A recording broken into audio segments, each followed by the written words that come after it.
Hello दोस्तों, नमस्कार। UPSC answer writing practice के अंदर आज हमारे पास फिर से एक क्वेश्चन आया है। जीएस के अंदर ज्योग्राफी का क्वेश्चन है। चलिए देखते हैं। प्रश्न है, भारतीय मानसून केवल एक जलवायु घटना नहीं है बल्कि वैश्विक और क्षेत्रीय कारकों का एक जटिल अंतर संबंध है। मानसून परिवर्तनशीलता को आकार देने में एल नीनो, दक्षिणी दोलन और हिंद महासागर की भूमिका पर चर्चा कीजिए। 150 शब्दों में उत्तर देना है। चलिए समझते हैं इस प्रश्न को। अगर आप भी यूपीएससी आंसर राइटिंग प्रैक्टिस कर रहे हैं और अपनी कॉपी चेक करवाना चाहते हैं तो टेलीग्राम काव्या CSC पर अपना आंसर भेज सकते हैं। तो चलिए शुरू करते हैं।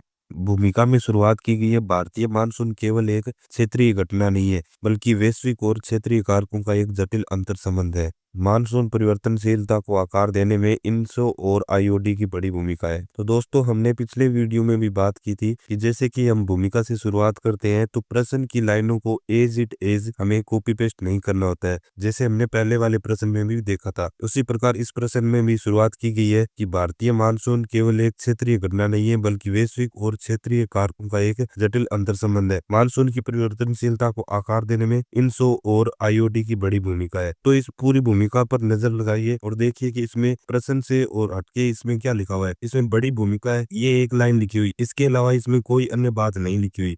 तो हमें चाहिए कि हम शब्दों को बदल दें और भाव को वही रखें।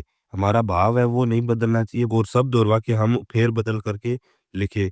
जैसे कि इस लाइन को आप कैसे लिख सकते थे, तो इस लाइन को आप इस तरीके से लिख सकते थे जिसमें भाव तो वही रहेगा पर शब्द बदल जाएंगे। जैसे भारतीय मानसून की तीव्रता एवं वैश्विक वितरण और क्षेत्रीय महासागरीय वायुमंडलीय प्रणालियों से गहराई से प्रभावित होती है, जिसमें इंसो और आईओडी प्रमुख है। आगे देखते हैं। अल नीनो और दक्षिणी दोलन। प्रशांत महासागर में समुद्र की सतह के तापमान और वायुमंडलीय दबाव में अनियमित उतार चढ़ाव एक चक्रवाती घटना है। अल नीनो की स्थिति पूर्वी प्रशांत महासागर गर्म आमतौर पर और भारतीय मानसून को नकारात्मक रूप से प्रभावित करती है। बात बिल्कुल सही लिखी है, पर यहाँ पर अगर इसको प्रशांत महासागर और हिंद महासागर का मैप बनाकर अगर इसको दिखाया जाता तो यह और अच्छे तरीके से सुंदर लगता।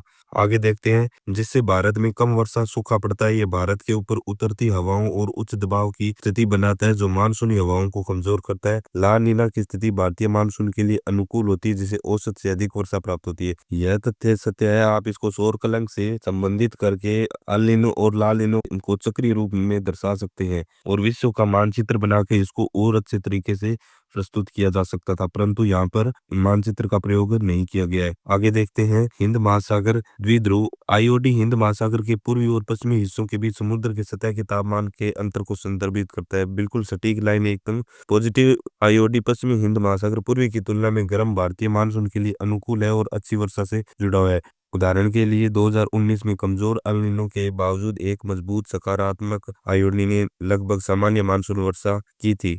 यहाँ पे की लगाइए या फिर इसको में बदलिए, तब वाक्य ये बिल्कुल सही हो जाएगा। सुदृढ़ीकरण और प्रभाव। इससे पहले हम देखेंगे कि जैसे ये आईओडी को समझाया गया, अगर इसको मैप बनाकर पॉजिटिव आईओडी, जैसे चीन का पठार उच्च गर्म होने से हिंद महासागर में अवतलित होती हवाएं उच्च दाब के कारण भारतीय मानसून को सकारात्मक रूप से प्रभावित करती है। इसी प्रकार ये नकारात्मक आईओडी हो गया। पर यहाँ पे मैप और डायग्राम का बिल्कुल प्रयोग नहीं किया गया। अगर मैप और डायग्राम अगर आप किसी प्रकार से जियोग्राफी के प्रश्न में उपयोग कर लेते हैं तो आपका उत्तर शानदार दिखाई देता है। किसी भी प्रकार से भूगोल के उत्तर के अंदर हमें प्रयत्नशील रहना चाहिए कि हम उसके अंदर डायग्राम और मैप का किसी न किसी रूप से प्रयोग कर सकें। भूगोल क्या अन्य किसी भी विषय का अपन प्रश्न लिख रहे हैं तो वहाँ डायग्राम अगर हम अपने बना पा रहे हैं तो बहुत ही अच्छी तरीके से स्पष्ट होगा। परंतु यहाँ इस प्रश्न को देखें तो यहाँ पर डायग्राम बनाने की जरूरत थी, वहाँ डायग्राम बिल्कुल नहीं बनाया गया। अगर जरूरत नहीं होती है वहां पर भी हम बनाने की कोशिश में रहना चाहिए, परंतु यहाँ पर डायग्राम बन रहा था, वहां पर भी डायग्राम नहीं बनाया गया है।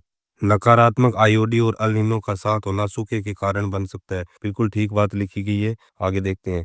जटिलता।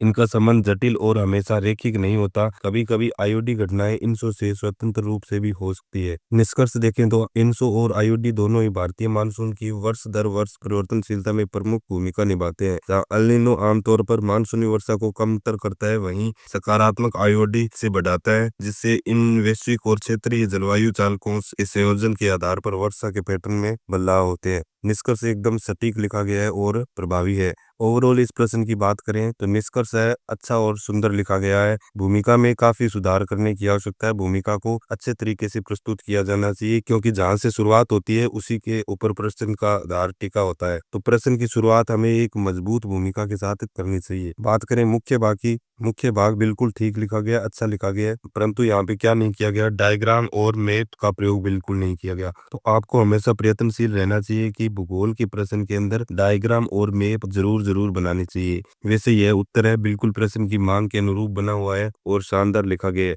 परंतु यहाँ पे भूमिका के अंदर थोड़ा काम करने की आवश्यकता है। और मुख्य भाग के बिंदु है वो एकदम ठीक लिखे हुए हैं, अच्छे लिखे हुए हैं, परंतु मुख्य भाग के अंदर आप अगर मैप और डायग्राम जैसा कुछ भी प्रयोग करते हैं तो वह प्रभावशीलता को और अधिक बढ़ाएगा। निष्कर्ष सटीक एवं अच्छा लिखा गया है। ओवरऑल इस प्रश्न को अच्छे तरीके से लिखा गया है। तो अगर आप भी अपनी कॉपी फ्री में इवेल्युएट कराना चाहते हैं तो टेलीग्राम चैनल काव्यांश CSC पर अपनी कॉपी भेज सकते हैं।